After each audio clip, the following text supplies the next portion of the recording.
Good morning, this is Rajya Sabha TV, you're watching Breakfast News. I'm Rajat Kane, here are the top headlines of the day so far. Campaigning picks up pace, Prime Minister Modi calls Congress a sinking ship at election rally in Punjab. Rahul Gandhi targets SAD-BJP combined for drug menace in the state.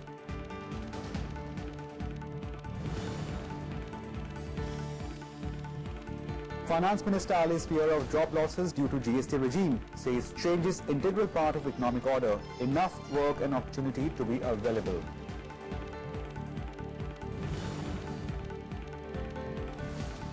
Fresh avalanches in Jammu and Kashmir, death toll crosses 20, Jammu-Srinagar National Highway closed. Donald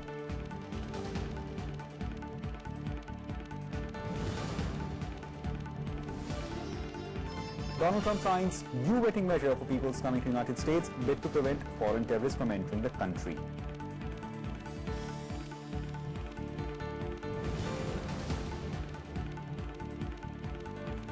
And Williams sisters to clash for Australian Open women's title today. It will be Nadal versus Federer men's final on Sunday.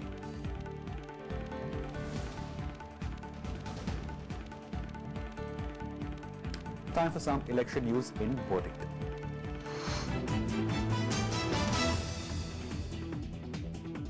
Prime Minister Modi will be addressing a rally in Goa today in the evening. The rally is slated to take place in Kampal in Punjab. The BJP is contesting 36 out of 40 seats in the assembly. CM Lakshmikant Parsekar has extended support to 4 independent candidates. Campaigning for the elections is underway at the moment. Single-phase polling for this coastal state will take place on the Feb 4th.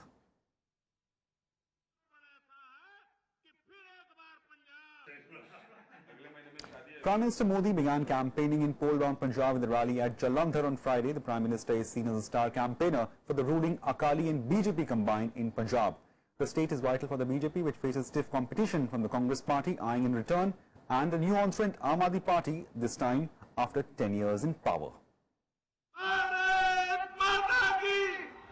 Prime Minister Narendra Modi was at his oratorial best as he addressed his first election rally in Punjab's Jalandhar. In his speech, the Prime Minister attacked the Congress party, calling it a sinking boat. He also accused the Congress of bad-mouthing the youth of the state. अभी उत्तर प्रदेश में आपने देखा होगा, उनकी party महीनों तक गांव-गांव रथ लेकर के चलती रही, यात्रा निकाली। समाजवादी पार्टी की सरकार के खिलाफ जितना बोल सकते हैं बोला, लेकिन उन्होंने देखा कि जनता तो स्वीकार नहीं कर रही है, ये परिवार में फूट पड़ गई है, बीच में अगर घुस सकते हैं तो घुस जाओ, वो उन्होंने अपनी मुंडी वहां मार ली। The Prime Minister was all praise for the resilience of the people of Punjab, accusing other parties of bad-mouthing them for political games. ये पंजाब की धरती वीरों की धरती है, शूरवीरों की धरती है, ये गुरुओं की धरती है, ये संतों की धरती है। ये बड़े दुख की बात है कि कुछ लोग निजी स्वार्थ के कारण राजनीति के अहम मुद्दों पर चर्चा करने का सामर्थ्य न होने के कारण किसी न किसी कारणवश इस चुनाव में पंजाब की आन बान शान पर दाग लगाने की कोशिश कर रहे हैं। The Prime Minister also touched upon the issue of the water of the Sindhu River, saying it belongs to India. He promised to bring it to Punjab if voted to power. The Prime Minister also focused on his development agenda. और आने वाले 3 साल के अंदर 5 करोड़ परिवारों में gas का connection देने का काम पूरा करने। भाइयों बहनों, मैंने सपना संजोया है 2022 जब हिंदुस्तान की आजादी के 75 साल होंगे, हम हिंदुस्तान के हर गरीब को उसका अपना मकान हो, उस काम को पूरा करने के लिए चल रहे हैं। Punjab Chief Minister Prakash Singh Badal also addressed the rally before the Prime Minister, urging people to vote him to power for a third time. Punjab goes to polls on February 4th. Shyam Sundar's report for Rajya Sabha TV. Rahul Gandhi will address a joint rally with Amrinder Singh in Jalalabad today. Congress candidate from Amritsar, Navjot Singh Sidhu, will also jointly campaign with the two leaders today. Jalalabad is constituency of Deputy Chief Minister Sukhbir Singh Badal. The three leaders will also address public rallies in Dhuri and Philor constituencies. However, his meeting with traders in Ludhiana stands cancelled. Meanwhile, Rahul Gandhi's Sunday program, where he was scheduled to address a rally at Prakash Singh Badal's stronghold constituency, Lambi, has also been rescheduled to February 2nd. He'll instead be addressing a press conference in Uttar Pradesh with Chief Minister Akhilesh Yadav. This will be the first joint appearance of the two young leaders after cementing pre-poll alliance in UP.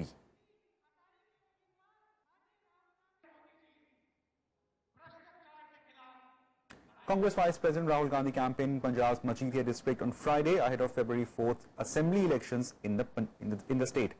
Congress State President Captain Amrinder Singh and new entrant Navjot Singh Sidhu were also present at the rally. Besides targeting party rivals in the state, Rahul Gandhi also named Chief Ministerial face of Congress in Punjab. Congress Vice President Rahul Gandhi on Friday officially announced Captain Amrinder Singh as the party's chief ministerial candidate for Punjab. एक परिवार का हाथ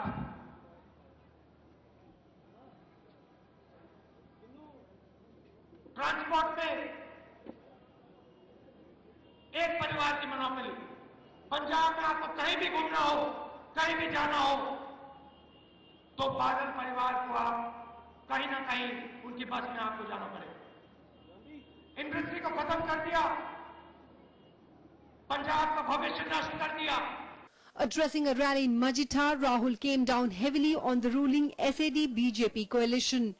He blamed the state government for failing to act against the drug problem and its impact on the youth of Punjab. The Congress leader also charged the Badals for doing little for the farmers of the state. जब भी किसान बादल देखता है, उसके दिल में खुशी आती है। पानी गिरेगा, खेत में पानी आएगा,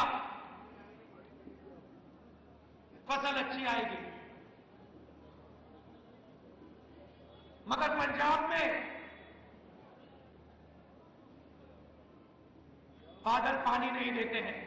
Rahul also targeted the Aam Aadmi Party, saying that its national convener and Delhi Chief Minister Arvind Kejriwal wants to now become the Chief Minister of Punjab after cheating the people of Delhi. Rahul is on a 3-day visit to Punjab, where the Congress has been out of power for nearly a decade now. Bureau Report, Rajya Sabha TV. Aam Aadmi Party Friday released its manifesto for the upcoming assembly polls in Punjab. The manifesto promises free laptops for students ahead of the board exams, subsidized meal costing just ₹5 at canteens and cheaper electricity. The manifesto also mentions Jan Lokpal Bill in Punjab to fight graft and making state free of drugs. Abolition of the property tax is also another promise that Arvind Kejriwal's party is making this time. Party leader Bhagwant Singh Mann, along with Punjab Affairs in charge Sanjay Singh, released the manifesto in Chandigarh. 25 lakh नौकरियां और रोजगार देने का संकल्प है। Manifesto के अंदर health के लिए 5 लाख रुपए तक का इंश्योरेंस और सबको फ्री मेडिसिन, गांव में पिंड क्लिनिक, मोहल्ला क्लिनिक का संकल्प है। A look at the other election developments in Polpuri.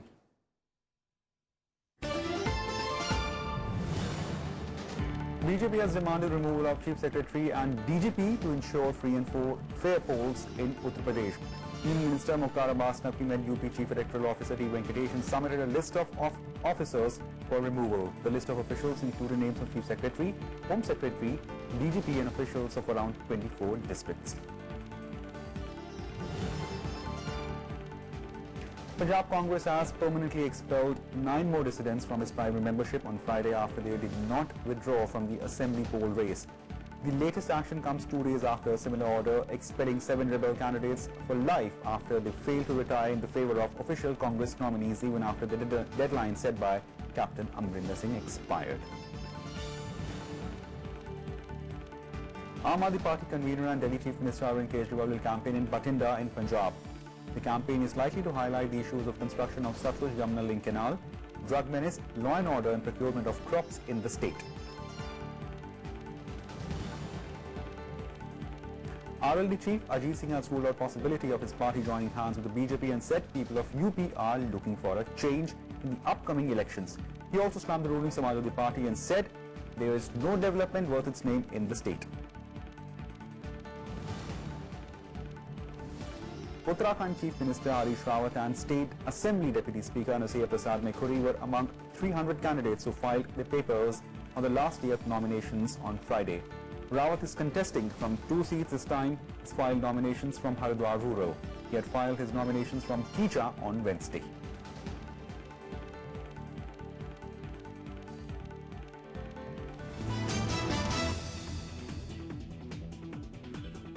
Ahead of the rollout of the crucial goods and services tax, Union Finance Minister Arun Jaitley has said GST is an important taxation reform to facilitate economic integration. Addressing the investiture ceremony at International Customs Day function in New Delhi, Jaitley said changes are an integral part of any economic order. He said GST will not lead to job losses at the state tax department. Addressing the concerns of job losses from the reduced work of tax officials, Jaitley said they should have no insecurity as inner work and opportunities will be available in new indirect tax regime.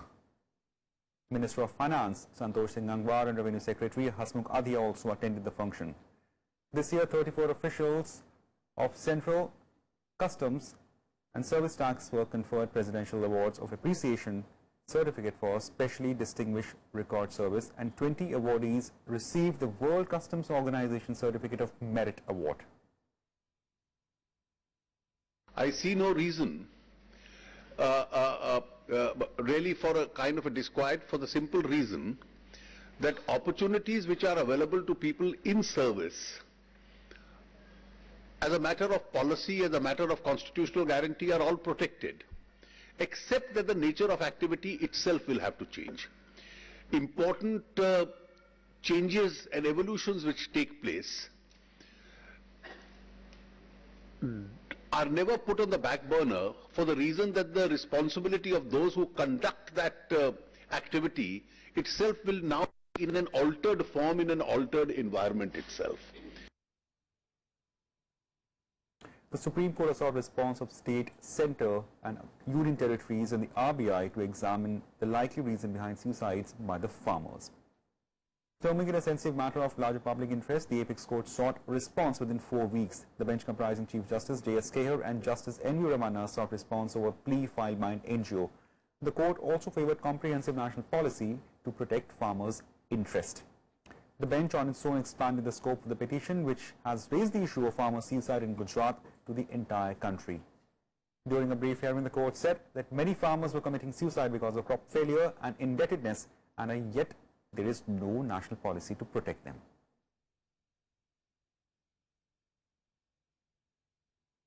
Nagaland Joint Coordination Committee is organizing an indefinite nationwide bandh against state government for failing to heed the appeals to defer the municipal elections. In a memorandum to the Chief Minister T.R. Zillian, the committee categorically made it clear that civil societies had no malice or have any intention to suppress women's rights. The bandh will be enforced from 6 a.m. to 6 p.m. except Sunday. The bandh will resume from Monday till Feb 1st. The committee further made it clear that public opposed to divisive policy of state government to suppress wishes and rights of Nagas on natural resources, customary and traditional rights. In view of deteriorating law and order situation, the state government has imposed Section 377 and 294 throughout the state. Also, data services through GPRS, 2G, 3G and broadband has been completely stopped.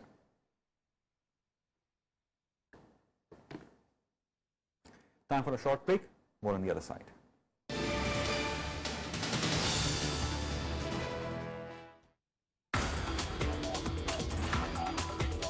Weather forecasting is a non-linear process, so therefore it cannot be solved by any exact method. We have to go by the numerical solution of the set of mathematical equations which govern the physics of formation of the cyclones. Compared to 1999, when 10,000 people died because of the Odisha super cyclone, with a similar cyclone of Cyclone Phylline on 12 October 2013, which caused Gopalpur, only about 20 people died. If I compare, actually there has been a paradigm shift with respect to all approaches of the cyclone warning system. Watch Eureka with Dr. Mrityunjay Mahapatra, Head of Cyclone Division, IMD, only on Rajya Sabha Television.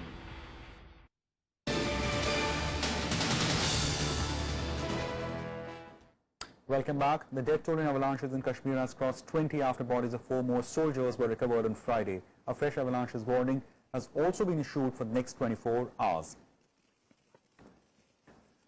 The army recovered bodies of 4 soldiers who had been patrolling in Gurez sector near the LOC that divides territory when the snowslide struck on Thursday.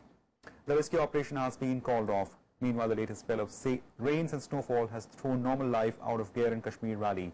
People living in Leh and Kargil has been asked not to venture outside. Locals have been asked to keep clearing snow deposits from rooftops of their houses to avoid any further damage. The surface and air links remain suspended between the valley and the rest of the country for the past 3 days. In view of the rain and snowfall at various places, Jammu-Srinagar National Highway will not be allowed to be plied by any traffic. Presently, the operation has been called off. There are no more missing soldiers. The snowfall has been rather heavy in the last 1 week in J&K.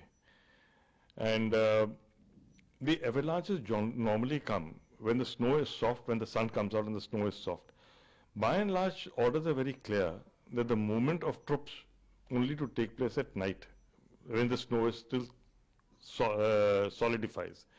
I guess this patrol must have been out because of some operational reason. And it's very sad to have, I feel very sad that these good soldiers' lives have been lost because of the avalanche. A look at what else is making news across the country in Nationwide. Chief Army Staff General Bulletin has launched a WhatsApp helpline to receive grievances of the Army personnel. The aggrieved Army personnel will be able to directly communicate with the Army Chief with the help of this helpline. It comes in the backdrop of a complaint being uploaded by some soldiers on social media platform of late.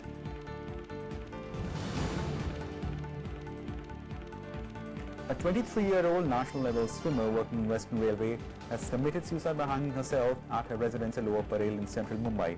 According to police, Tanika Dhara had won silver medal at 70th National Aquatic in September last year and also clinched bronze in 35th National Games held in Thiruvananthapuram in 2015. The reason behind suicide is yet to be ascertained and the investigations are on.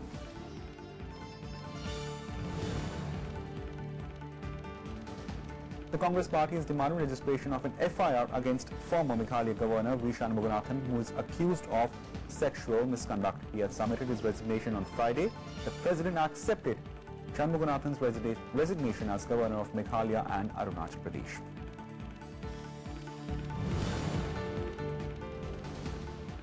The Karnataka High Court on Friday issued bailable warrant against liquor baron Vijay Mallya after he failed to appear before it in a connection with a contempt of court case. Mallya had to appear before the court on January 19 this year. He was later asked to appear on Friday.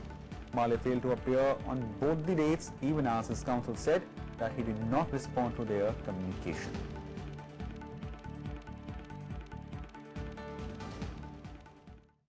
Now, US President Donald Trump has announced new vetting measures to keep radical Islamic terrorists out of the United States. Trump on Friday signed an executive action which he said would impose tighter vetting of people coming to the United States and prevent foreign terrorists from entering the country.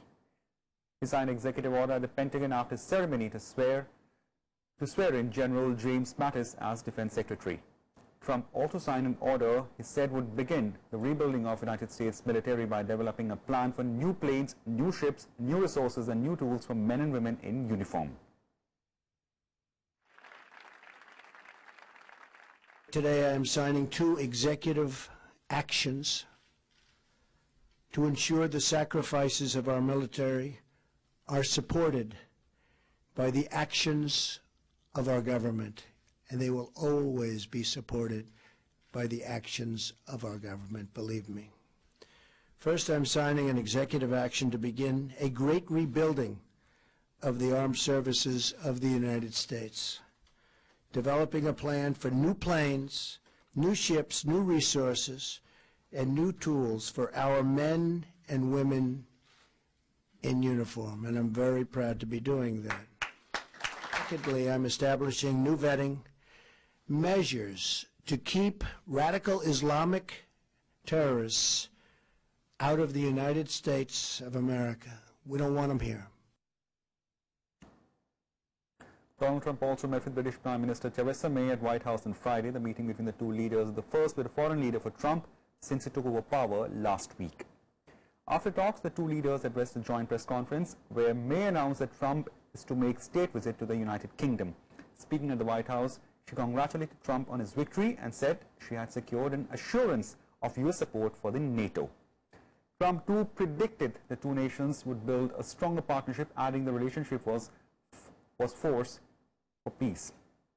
But some potential disagreements did emerge in the news conference, with May voicing her support for sanctions against Russia in the wake of its annexation of Crimea from Ukraine, while Trump said it was too early for talk about the sanctions and restated his hope for good relationship with Russia. Trump and May said they hope to begin work towards a bilateral trade agreement, but formal negotiations cannot begin until Britain has left the European Union. Today, the United States renews our deep bond with Britain, military, financial, cultural, and political. We have one of the great bonds. We pledge our lasting support to this most special relationship. Together, America and the United Kingdom are a beacon for prosperity and the rule of law. Madam Prime Minister, we look forward to working closely with you as we strengthen our mutual ties in commerce, business, and foreign affairs. The invitation is an indication of the strength and importance of the special relationship that exists between our two countries, a relationship based on the bonds of history, of family, kinship, and common interests. Our two nations are already leading efforts to face up to this challenge, and we're making progress with Daesh losing territory and fighters, but we need to redouble our efforts.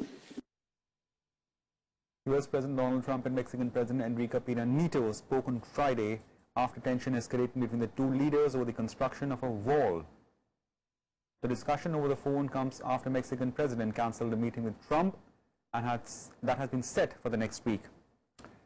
This after White House moved forward with plans to build a wall along the US-Mexico border and insisted Mexico pay for it. Mexican President Pena Nieto has, however, repeatedly stated that Mexico will not pay for the wall and has condemned US suggestion that it may impose 20% tax on countries' imports to finance a structure.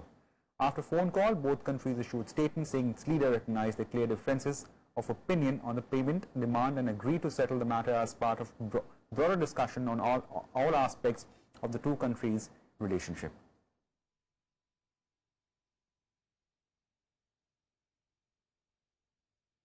We have a really, I think, a very good relationship, the President and I, and we had a talk that lasted for about an hour this morning, and we are going to be working on a fair relationship and a new relationship.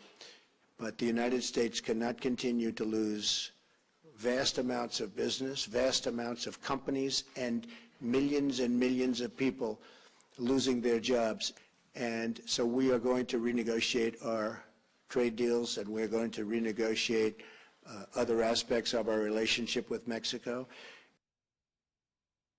3 Indian origin persons have been awarded Australia's highest civilian honour this year for their contributions in the field of medicine and community work.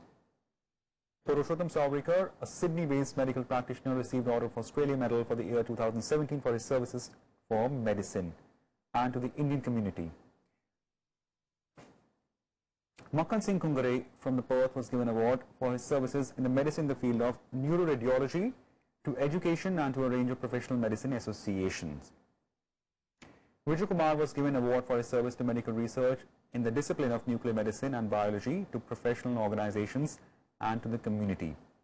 Over 950 Australians were named in the Australia Day honours this year, announced on the Australia Day.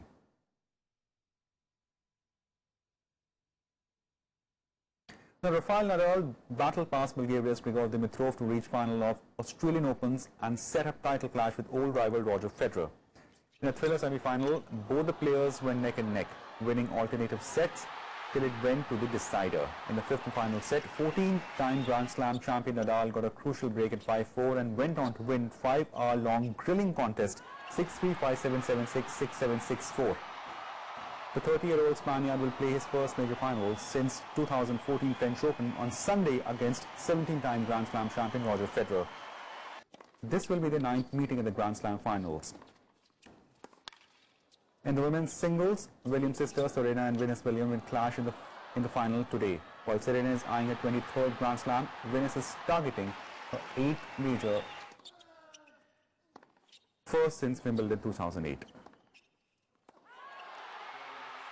For me, it's a privilege, and it's a very, very special thing, I think, for both of us to be in the final of a major again, have another chance to compete against each other after a couple of years having some problems. So. Meanwhile, India's ace tennis star Sania Mirza and her Croatian partner Ivan Dodig marched into finals of the mixed doubles at the Australian Open. Sania is now just a win away from a 7th major title. She has won 3 mixed doubles titles and 3 doubles Grand Slams titles. America's Bethany Mattek-Sands and Czech Republic's Lucia Safarova lifted women's double title. Here is the more. India's Sania Mirza and her Croatian partner Ivan Dodig reached the mixed doubles final at the Australian Open. The second-seeded pair beat the Australian pair of Samantha Stosur and Sam Groth in the semi-final with a 6-4, 2-6, 10-5 win. The Indo-Croat duo will next meet American-Colombian pair of Abigail Spears and Juan Sebastian Cabal in the finals. Playing servers as big as Sam and Sam, it's such a toss-up. You have to focus on your serve, and that's what we were trying to do, especially in that super tie-break. We always knew it was going to be a tough match, but with the scoring system, it makes the margin of error is so small that even, one bad game on my serve and we were in the third set. So we just tried to keep calm and tried to take the experience. We were down 4 match points last match. So for us, this is a new life. So we're happy to be in the final. Really enjoyed to play Sania. We play now for 5th time, and we had last year also good run here, and now in the final it's great for us. We are trying to enjoy on the court. Unfortunately, we have to always play these super tie breaks, but it's fine if we are winning. America's Bethany Mattek-Sands and Czech Republic's Lucy Safarova won the women's doubles final to lift their 2nd Australian Open title. The second-seeded American-Czech team came from a set down to beat Chinese-Czech pair of Peng Shuai and Andrea Hlavakova 6-7, 6-3, 6-3. And there it is for the 4th time. This was their 4th Grand Slam title together. Bureau Report, Rajya Sabha TV. That's it for now. Keep watching Rajya Sabha TV.